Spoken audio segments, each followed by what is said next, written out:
جناب محمد رسول اللہ صلی اللہ علیہ وسلم کی اس پوری زندگی کو تم اپنے سامنے رکھو اور نمونہ بناؤ اپنی زندگیوں کے اندر، اس نمونوں کے لانے کی کوشش کرو. جیسا کہ مفتی صاحب نے اپنی تقریر کے شروع میں کہا تھا، تمہید میں فرمایا تھا کہ جس زمانے میں اللہ کے رسول صلی اللہ علیہ وسلم مبعوث ہوئے تھے، عجیب و غریب تاریخی کا زمانہ تھا. ہر طرف ظلمت و جہالت کی اندھیریاں چھائی ہوئی تھی، شراب خوری عام تھی، زناکاری عام تھی، لوگوں پر ظلم عام تھا.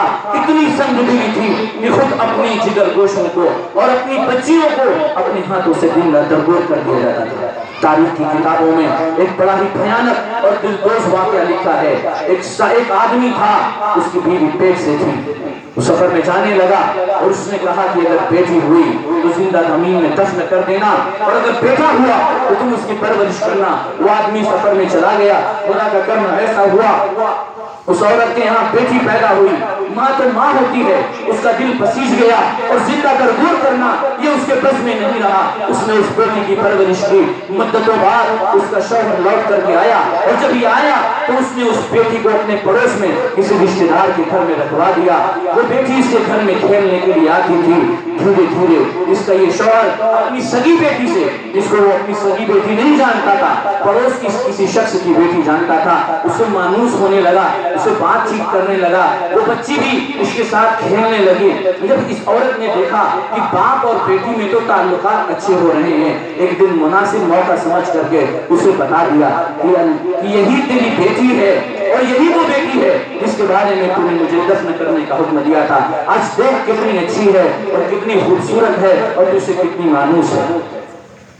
اس بات کا سننا تھا کہ اس آدمی نے کہا کہ اسے تیار کرو، نئے کپڑے پہناؤ، اور اسے اپنے ساتھ ایک جنگل میں لے گیا اور اپنے ساتھ زمین کھودنے کا سامان، کدال اور فاوڑا بھی لے گیا. اور جنگل میں جا کر کے اس نے زمین کھودی، اور زمین کھودنے میں جب اس کے جسم پر مٹیاں لگ رہی تھی، وہ معصوم سی بچی اپنے ننھے ہاتھوں سے ان مٹیوں کو صاف کر رہی تھی کہ تمہارے کپڑے میں مٹیاں لگ رہی ہیں اور یہ تمہارا کپڑا گندا ہو رہا ہے. اور پھر اس سنگ دل اور ظالم باپ نے اپنی اس بولتی ہوئی بچی کو، اس محبت کرنے والی بچی کو اپنے ہاتھوں سے اس گڈھے میں گرا دیا. وہ لڑکی روتی رہی، چلاتی رہی، فریاد کرتی رہی، اس کی آنکھیں بلند ہوتی رہی. زمین کا سینہ شق ہو گیا، آسمان ٹکڑے ٹکڑے ہو کر گرنے کے قریب ہو گیا. شجر و حجر رونے لگے، پرندے پر گریا تاری ہو گیا. لیکن وہ سنگ دل باپ اور اس بے رحم باپ کے اوپر ذرہ برابر بھی رفت تاری نہیں ہوئی اور اسے ذرہ برابر رحم نہیں آیا، اور وہ اپنی معصوم سی ننھی بچی کو زمین میں زندہ دفن کر کے آ گیا. یہ وہ ماحول تھا عرب کا. تو کن اصولوں کے اوپر آخر تاجدار مدینہ احمد مجتبی شہنشاہ فتح صلی اللہ علیہ وسلم نے محنت کی تھی. ایک ایسا انقلاب برپا کیا، ایسا انقلاب تاریخ کی آنکھوں نے کبھی بھی نہیں دیکھا. اور دشمن بھی آپ کا اعتراف کرتے ہیں کہ حکمراں ہو تو محمد جیسا، سیاستداں ہو تو محمد جیسا، شوہر ہو تو محمد جیسا، اور تاجر ہو تو محمد جیسا، ایک اچھا انسان ہو تو محمد جیسا. آج ہمیں محمد عربی صلی اللہ علیہ وسلم کے سیرت کے کچھ بنیادی پہلوؤں کو لے کر کے گفتگو کرنا ہے، اور سیرت کے ان پہلوؤں کو ہمیں اپنی زندگیوں کے اندر داخل کرنا ہے. صرف تقریر کو سن کر کے اس پر تبصرہ کر دینا اور اٹھ کر کے چلے جانا، اس مقصد کے لیے ہم یہاں نہیں بیٹھے. بولنے والا بھی اپنی ہدایت کا طالب بن کر آیا ہے کہ شہنشاہ بطحا کی کوئی ایک ادا ہماری زندگی میں آ جائے اور پیارا رب سے قبول کر لے، وہ مغفرت کا، وہ ہماری نجات اور بخشش کا ذریعہ بن جائے. میں چاہتا ہوں کہ ہمارے سامعین بھی یہی نیت کر کے بیٹھیں، یہی ارادہ کر کے بیٹھیں کہ جناب محمد رسول اللہ صلی اللہ علیہ وسلم کی جن اداؤں کا تذکرہ ہوگا اور آپ کی جن باتوں کا تذکرہ ہوگا، ہم انہیں عمل کی نیت سے سنیں گے اور اپنی زندگیوں کے اندر داخل کرنے کی کوشش کریں گے. انشاءاللہ ہم اگر اپنی زندگی کی فکر کریں تو افراد سے ایک گھر بنتا ہے، چند گھروں سے ایک محلہ بنتا ہے، چند محلوں سے ایک گاؤں، چند گاؤں سے ایک قصبہ، قصبات سے شہر، شہروں سے ضلع، اور ضلعوں سے صوبہ، اور صوبوں سے ملک، اور چند ممالک سے مل کر کے یہ دنیا آباد ہے. پتہ یہ چلا اگر فرد اپنی اصلاح کی فکر کر لے گا تو انشاءاللہ پورے دنیا کے اندر انقلاب آ سکتا ہے. تو ہمیں یہ نہیں دیکھنا ہے کہ ساری دنیا بگڑ رہی ہے تو ہم کیوں سدھر جائیں. بارے میں سوچ رہے ہیں کہ چلو ہم بے راہ روی کی زندگی گزارتے ہیں، ہر فرد یہی سوچنے لگے پورا معاشرہ گمراہ ہو جائے گا۔ اور اگر ہماری سوچ یہ ہو گئی کہ ہم پہلے صحیح ہو جاتے ہیں اور ہر فرد کی سوچ یہی ہو گئی تو انشاءاللہ پورے معاشرے کے اندر سدھار آ جانا ہے اور پورے معاشرے کے اندر اچھائی کا برپا ہو جانا لازمی اور یقین۔ جناب محمد رسول اللہ صلی اللہ علیہ وسلم مکہ کے اندر عبد المطلب کے گھر آمنہ کے بطن سے، جبکہ آپ کے والد حضرت عبداللہ آپ کی پیدائش سے پہلے ہی دنیا سے رخصت ہو چکے ہیں، ایسے وقت دنیا میں تشریف لاتے ہیں جبکہ رات کی سیاہی رخصت ہو رہی ہے اور صبح کا اجالا آنا چاہ رہا ہے۔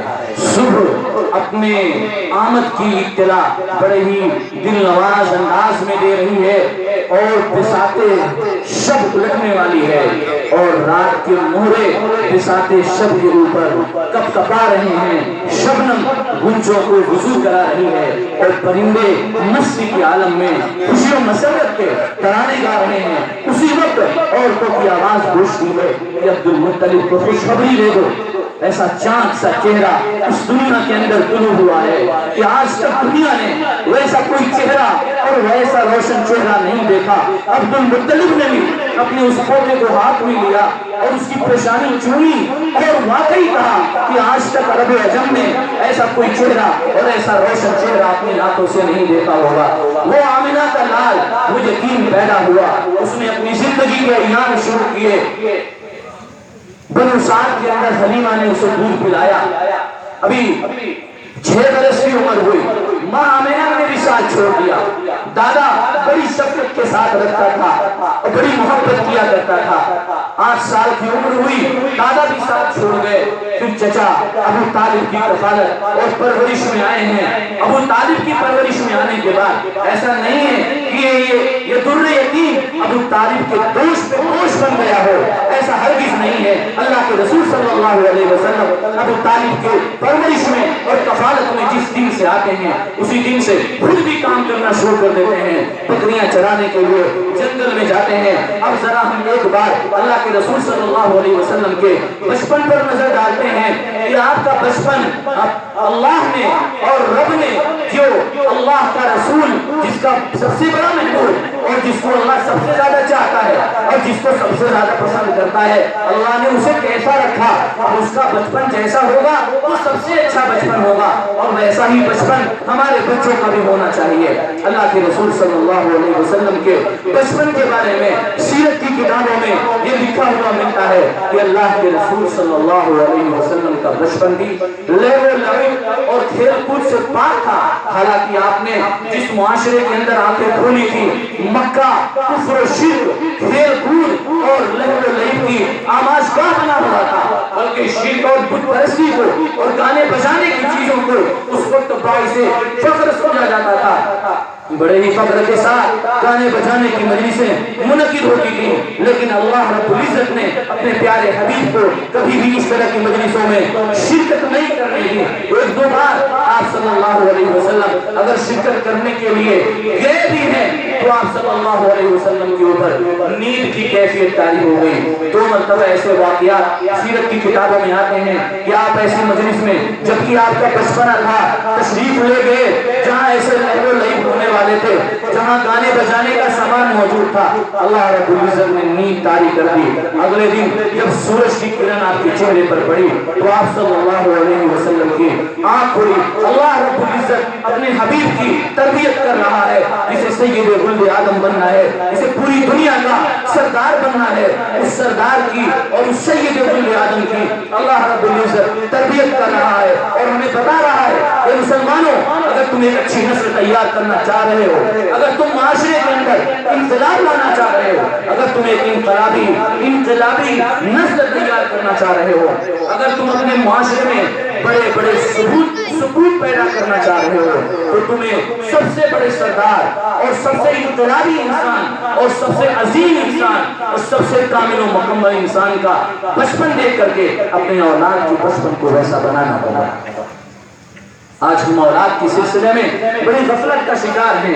اپنی اولاد کو، اپنے بچوں کو گناہوں میں یوں ہی ملوث ہونے دیتے ہیں. اسکولوں میں ڈانس کر رہے ہیں، گھروں میں وہ ڈانس کر رہے ہیں. کسی کا دادا ڈانس کرے یہ برا مانا جاتا ہے، لیکن کسی کا بچہ ڈانس کرے تو دادا بھی خوش ہوتا ہے اور اسے انعام دے دیتا ہے. یہ کہاں سے جہالت ہمارے اندر آئی اور یہ نظریہ ہمارے اندر کہاں سے آیا کہ ابھی بچہ ہے، ابھی کرنے دو، ابھی کھیلنے کودنے کی عمر ہے. اللہ رب العزت نے اپنے حبیب کے بارے میں یہ فیصلہ نہیں سنایا کہ ابھی میرا حبیب بچہ ہے، ابھی اسے کھیلنے دو، ابھی مکہ کے اللہ و لعب میں لگے رہنے دو، ابھی شرک و بت پرستی کی جو مجلس گرم ہوتی ہے ابھی ان کو یہاں جانے دو. اس کے گھر والے بھی جا رہے ہیں، اسے بھی جانے دو. لیکن اللہ رب العزت نے یہ نہیں فرمایا، بلکہ اللہ رب العزت نے اپنے حبیب کو ایسی تمام مجالس سے دور رکھا ہے اور دور رکھ کر کے یہ بتا دیا کہ مسلمانوں، تمہیں بھی اگر اپنی سپوتوں کو اور اپنی اولادوں کو جناب محمد رسول اللہ صلی اللہ علیہ وسلم کا سچا شیدائی بنانا ہے اور آپ کا سچا عاشق بنانا ہے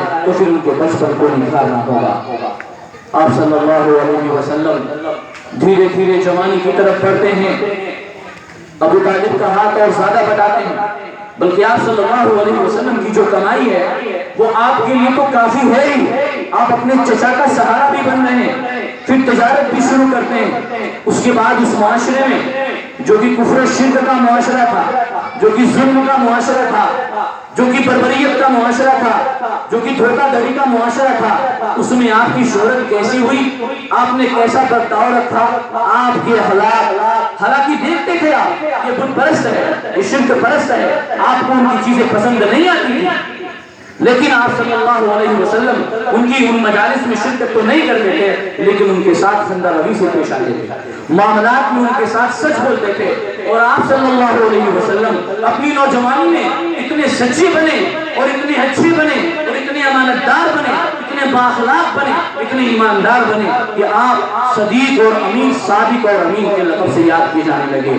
آج ذرا میں اپنے نوجوانوں کو، جتنے بھی کچھ نوجوان یہاں بیٹھے ہوئے ہیں، میں ان کو مخاطب کر کے کہہ رہا ہوں اور اپنے معاشرے کے بڑوں کو بھی مخاطب کر رہا ہوں، عوام کو بھی مخاطب کر کے کہہ رہا ہوں اور اپنے علماء کو بھی مخاطب کر کے کہہ رہا ہوں. کیا آج کا ہمارا نوجوان جناب محمد رسول اللہ صلی اللہ علیہ وسلم کے نقش قدم پر چلتا؟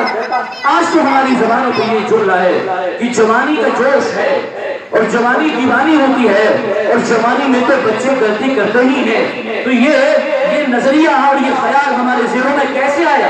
کس نے ڈالا کہ جوانی غلطیاں کرنے کے لیے بنی ہے؟ ایسا ہرگز نہیں ہے. میدان محشر میں جب کوئی سایہ نہیں ہوگا، جو 7 لوگ اللہ کے عرش کے سائے میں رہیں گے، ان میں وہ ایک آدمی بھی رہے گا، شاب نشأ فی عبادت اللہ، وہ نوجوان جو اللہ کی عبادت کرتے کرتے پروان چڑھتا رہا اور جس کے شب روز اور جس کی زندگی کا مقصد اللہ کی عبادت اور اللہ کی رضامندی تھی. آج ہمارے نوجوانوں کے اندر سوائے غیروں کی اتباع کے اور غیروں کی پیروی کے اور غیروں کے کلچر کے اپنانے کے کوئی کام نہیں رہ گیا.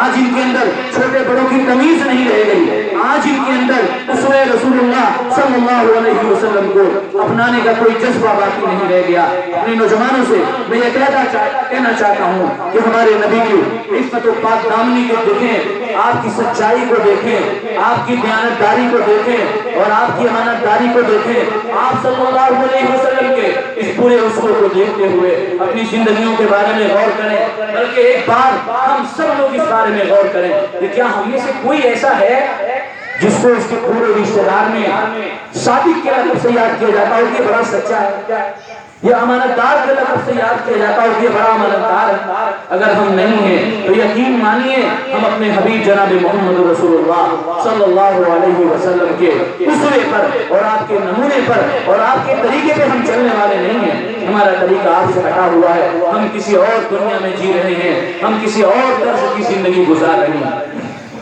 آپ صلی اللہ علیہ وسلم کو نبوت ملی، نبوت میں آپ کو توحید ملی. مکے کے اندر اس وقت توحید کا چرچا نہیں تھا، وحدانیت کو کوئی ماننے والا نہیں تھا، بت پرستی عام تھی، شرک پرستی عام تھی. خود خانہ کعبہ میں 360 بت رکھے ہوئے تھے. آپ صلی اللہ علیہ وسلم نے اس زمانے میں اپنی رسالت کا اعلان کیا. آپ صلی اللہ علیہ وسلم نے اس زمانے میں تقدیر کا اعلان کیا کہ ہر اچھی بری تقدیر اللہ کی جانب سے ہوتی ہے. جبکہ اس زمانے میں بدعقیدگی عام تھی. لوگ پرندوں سے پھال نکالا کرتے تھے. پرندہ اڑایا اگر بائیں اڑ کر کے چلا گیا تو اس کو نحوست سمجھا جاتا تھا اور سفر ترک کر دیا جاتا تھا, سفر چھوڑ دیا جاتا تھا. ایک ایسے ماحول میں آپ نے تقدیر کا اعلان کیا. اس زمانے میں بنیادی نظریہ یہ تھا کہ انسان مر جائے گا اور مرنے کے بعد سڑ گل جائے گا اور اس کے بعد انسان کو زندہ ہونا نہیں ہے. ایک ایسے زمانے میں اللہ کے رسول صلی اللہ علیہ وسلم نے مرنے کے بعد دوبارہ زندہ ہونا ہے, اس کا نظریہ پیش کیا. ذرا ایک بار غور کریں. ایک طرف پورا مکہ ہے, مکے کے بڑے بڑے سردار ہیں, ابو جہل ہے, ابو لہب ہے, ادھر عتبہ ہے, ادھر شیبہ ہے, ادھر امیہ ابن خلف ہے, ادھر عاص ابن وائل ہے. کون سے بڑے بڑے کافر ہیں, کافروں کے سرخیل ہیں, کافروں کے سردار ہیں جن کے پاس طاقت ہے, قوت ہے, پاور ہے, دبدبہ ہے, سلطنت ہے, غلبہ ہے, اقتدار ہے. اور دوسری طرف اللہ کا حبیب ہے, یہ اکیلا ہے, یہ تنہا تنہا ہے. یہ کیا اعلان کرتا ہے؟ یہ کس بات کا اعلان کر رہا ہے؟ کہتا ہے کہ تمہارے سارے کچھ جھوٹے ہیں, اللہ سچا ہے. تم غلط راستے پر ہو, میں تمہاری صحیح رہنمائی کرنے والا ہوں. تم تقدیر کے بارے میں غلط سوچتے ہو, میں تمہیں صحیح راہ دکھانے والا ہوں. تم لوگ مرنے کے بعد کی زندگی کا جو عقیدہ اور نظریہ رکھتے ہو تو اللہ کے رسول صلی اللہ علیہ وسلم کی سیرت ہمیں پیغام دیتی ہے کہ ہمیں مذہب اسلام کی بات کہنے میں اور اس کو پھیلانے میں اور اس کی تشہیر کرنے میں اور اس کو اشاعت کرنے میں کبھی اس بات کی فکر نہیں کرنی ہے کہ زمانہ کیسا ہے, حالات موافق ہیں یا مخالف ہیں.